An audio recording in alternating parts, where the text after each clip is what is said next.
મિત્રો વિડીયોને છેલ્લે સુધી જોજો, સત્ય હકીકત જાણીને તમારા પણ રૂમવાડા ઊભા થઈ જશે। મારું નામ કાજલ છે, મારી ઉંમર 26 વર્ષની છે। હું મારા ખાનદાનની છેલ્લી છોકરી હતી કે જેના લગ્ન હજી બાકી હતા। આનું કારણ એ જ હતું કે મારો વજન ખૂબ જ વધારે હતો। મારા માટે જે પણ માગું આવતું તે લોકો મારું શરીર જોઈને જ મને ના પાડી દેતા। હવે તો મને પણ મારી ચિંતા થવા લાગી હતી। મેં મારો વજન ઉતારવા ઘણું બધું કર્યું હતું, પણ તેનાથી કાંઈ ફરક ના પડ્યો। પછી મારી માએ મારા ભાઈના લગ્ન કરાવી નાખ્યા, કારણ કે મારા લીધે મારા ભાઈના લગ્ન પણ બાકી હતા।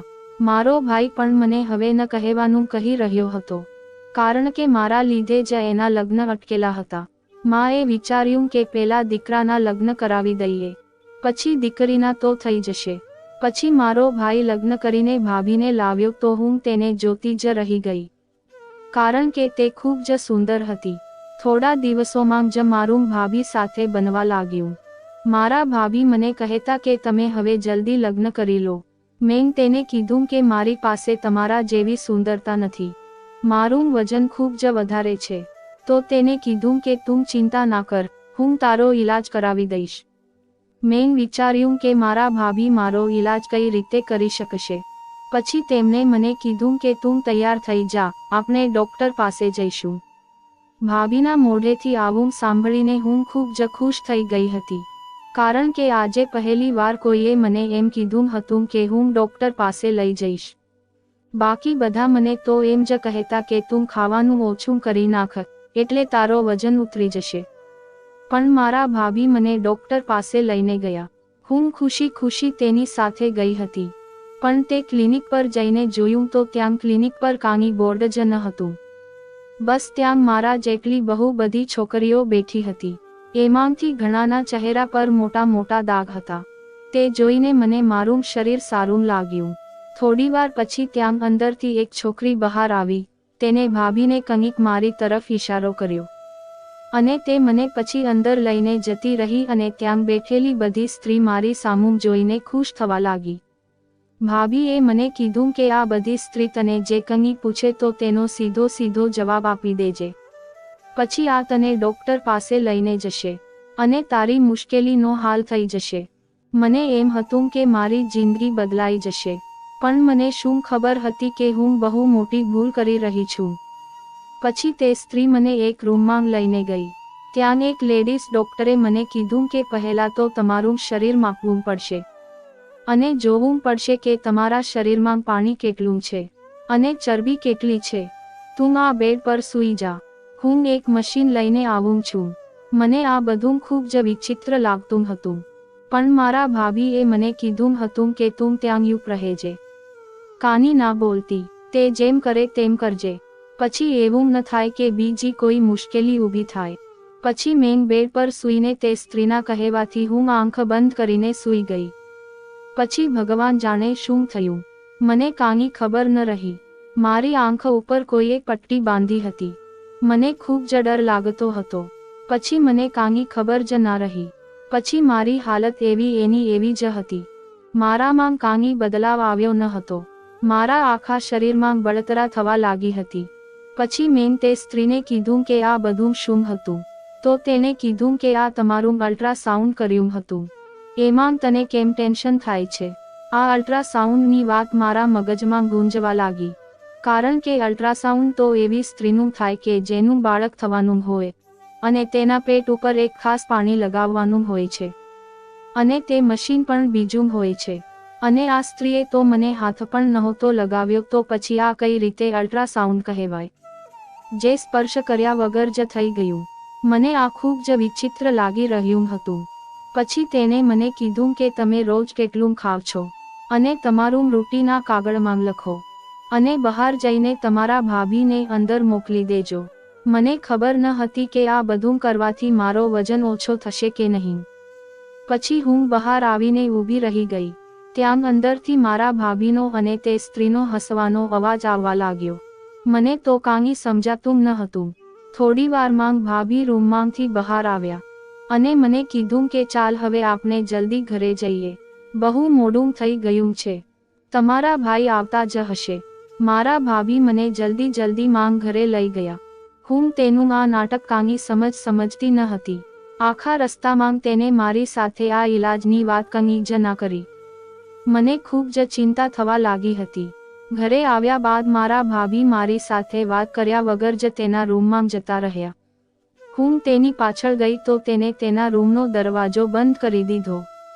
મેં બહાર રહીને ઘણી રાહ જોઈ પણ તે બહાર જ ના આવ્યા. પછી હું મારા રૂમમાં આવતી રહી.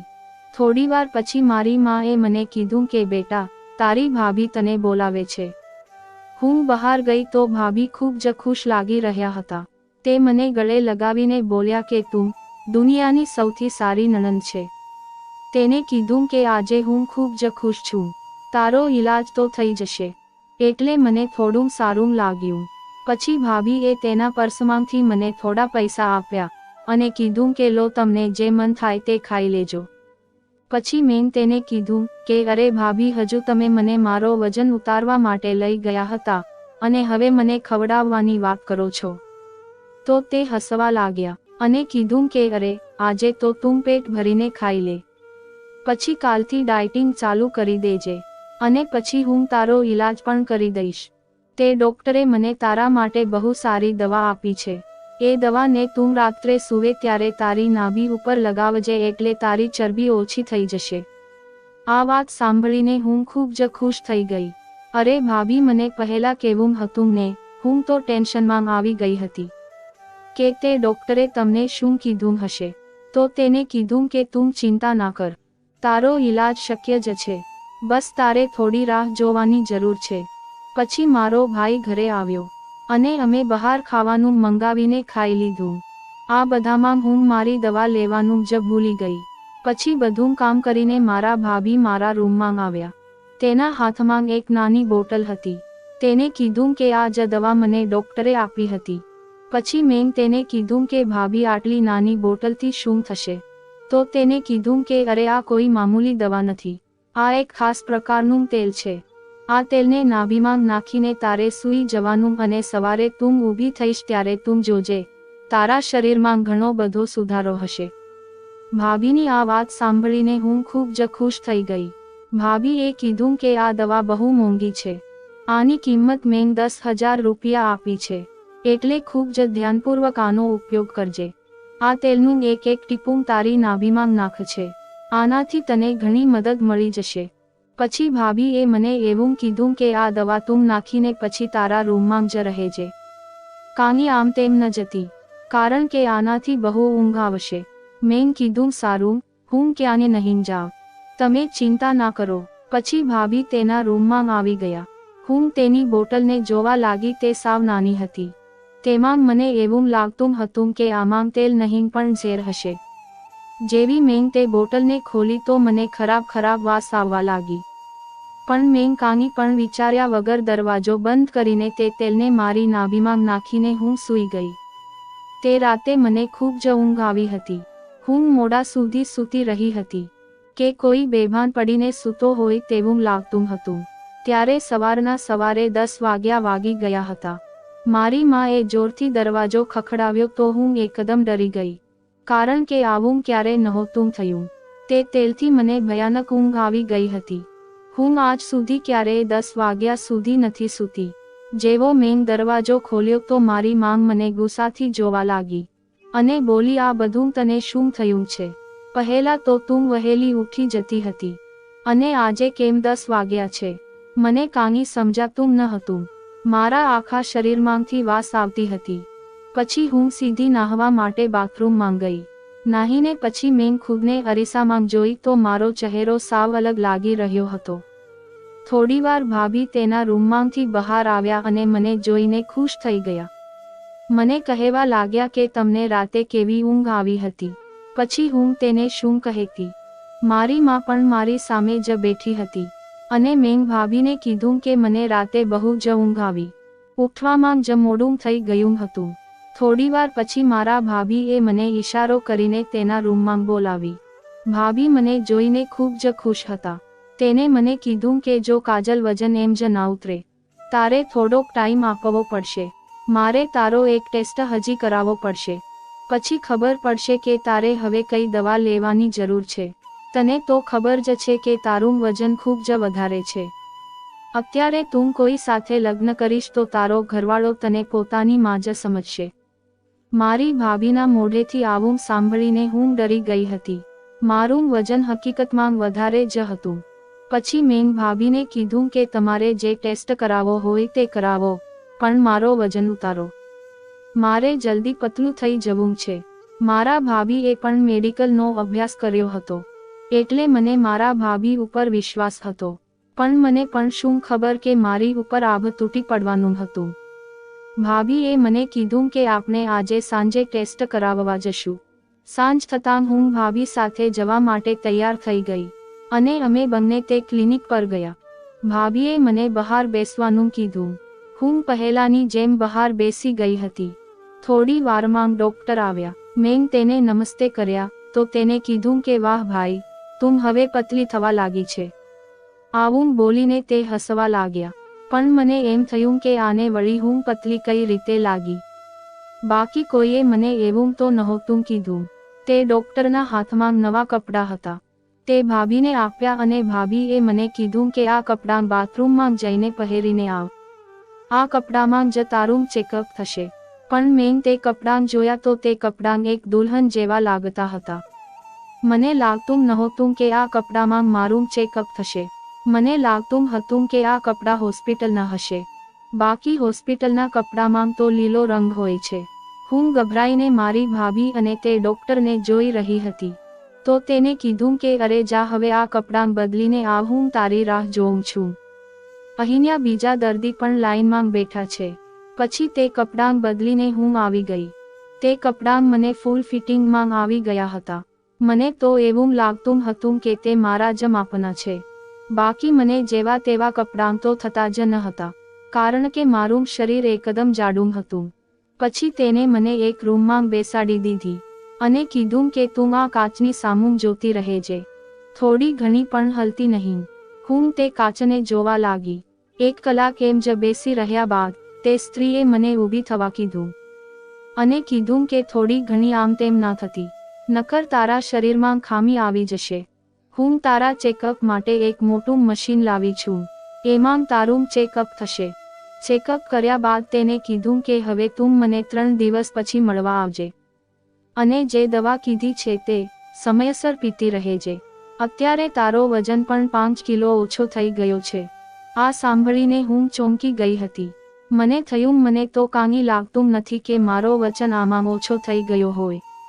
ઘરે આવીને મેં જોયું તો ભાભી આ વખતે થોડા દુખી હતા.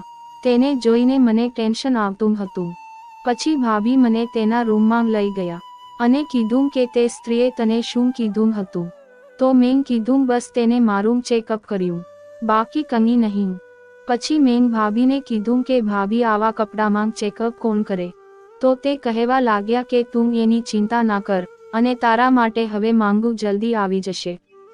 જોજે તું હકીકતમાં પતલી થવા લાગી છે. મને થોડીવાર તો ભાભીની વાતમાં વિશ્વાસ આવી ગયો હતો, કારણ કે બધા આવું કહેતા હતા કે હું પતલી થઈ ગઈ છું. ભાભીએ મને કીધું કે હું તારા માટે એક સારું માગું લાવીશ. એટલે મને થોડું સારું લાગ્યું. પછી ભાભીએ મને કીધું કે હું તને આના પહેલા એક બીજો છોકરો દેખાડવા માંગુ છું. તને ગમે તો હા પાડજે. થોડા દિવસ પછી તે લોકો મને જોવા માટે આવ્યા. ભાભીએ તેને કીધું કે હજી સુધી અમે કોઈ છોકરો જોયો નથી. પછી તે બધા મને એવી રીતે જોવા લાગ્યા કે મને પહેલેથી જ ઓળખતા હોય. તેમાંથી કોઈએ એવું કીધું કે આ તો ઓલી જ છે ને, રહેવા દો, આપણે આમાં નથી પડવું. તે લોકોએ મારા મોઢા પર જ આવું મને કહી દીધું હતું. મને થયું હવે હું શું કરું. મારા મોટાપાના લીધે જ મારી ઉંમર એમ જ જતી રહી.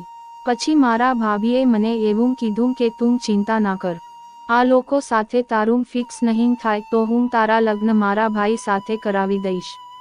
તે બધાના ગયા પછી ભાભી મને આવી રીતે સમજાવવા લાગ્યા કે મારા ભાઈ સાથે તારા લગ્ન થશે તો તારી જિંદગી સુધરી જશે. બસ તું હવે રોજ કસરત કરવાનું રાખજે. પછી મારો ભાઈ તને ડોક્ટર પાસે લઈ જશે. થોડા સમય પછી મારા ભાભીનો ભાઈ મારા ઘરે માંગુ લઈને આવ્યો. તેણે મને જોયા વગર જ મારા લગ્નની તારીખ પણ નક્કી કરી નાખી. મેં ઉપરવાળાનો આભાર માન્યો કે હે ભગવાન, તારો ખૂબ ખૂબ આભાર. કેટલા બધા દિવસ પછી તે મને ખુશી આપી. મને થયું કે ભાભીનો પ્લાન ખરેખર સફળ થઈ ગયો. પછી ભાભીએ મને એવું કીધું કે હવે તું તે દવા ના લેતી, તેનાથી તને બહુ ઊંઘ આવે છે. મેં ભાભીને વાત સમજી લીધી હતી. મેં દવા છોડી દીધી હતી. પછી મારી જિંદગી સાવ આસાન બની ગઈ હતી. મારો પતિ મારી પર ફિદા થઈ ગયો હતો.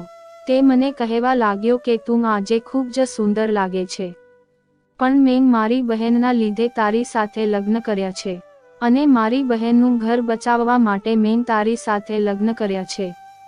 નકર હું કચાને તારા જેવી છોકરી સાથે લગ્ન ના કરું.